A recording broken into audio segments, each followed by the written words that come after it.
Time for the test.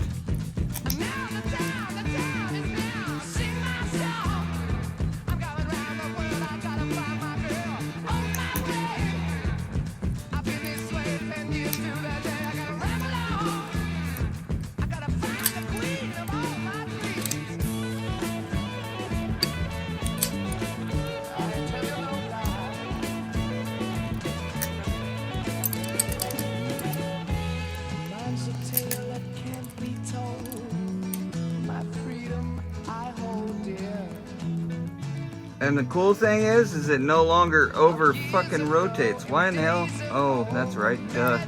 Of course it can still over rotate when you pick. Here, I thought I just solved something. Jesus. You know what would stop it from over rotating? A pin that pushed to the side.